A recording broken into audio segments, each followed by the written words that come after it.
Welcome guys, stock news में आपका स्वागत है। जैसे कि हमने कल बताया था कि मार्केट गैप डाउन ओपन होगा और अच्छा खासा हमें गैप डाउन मार्केट दिखने को मिला। लेकिन जो हमारा रजिस्टर था 23,000 का, उसे ब्रेक नहीं किया और जो हमारा 23,266 का पहला टारगेट था वहाँ से नीचे फॉल किया।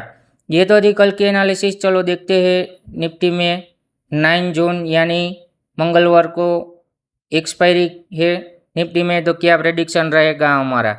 तो अभी अगर मार्केट गैप अप खुलती है या फिर गैप डाउन खुलती है, फ्लैट खुलती है, 23,000 के आसपास कहीं खुलती है, तो थोड़ी देर हम वेट करेंगे। अगर मार्केट यहाँ पर होल्ड करती है और एक अप डायरेक्शन मूव दिखती है तो हम अच्छा खासा अप मूव दिखने को मिलेगा, जो कि हमारा 23,150 का टारगेट रहेगा और 23,266 जो कि हमारा रजिस्टर की तरह काम करेगा। अगर इसे ब्रेक करता है तो अच्छा खासा मूव दिखने को मिल सकता है।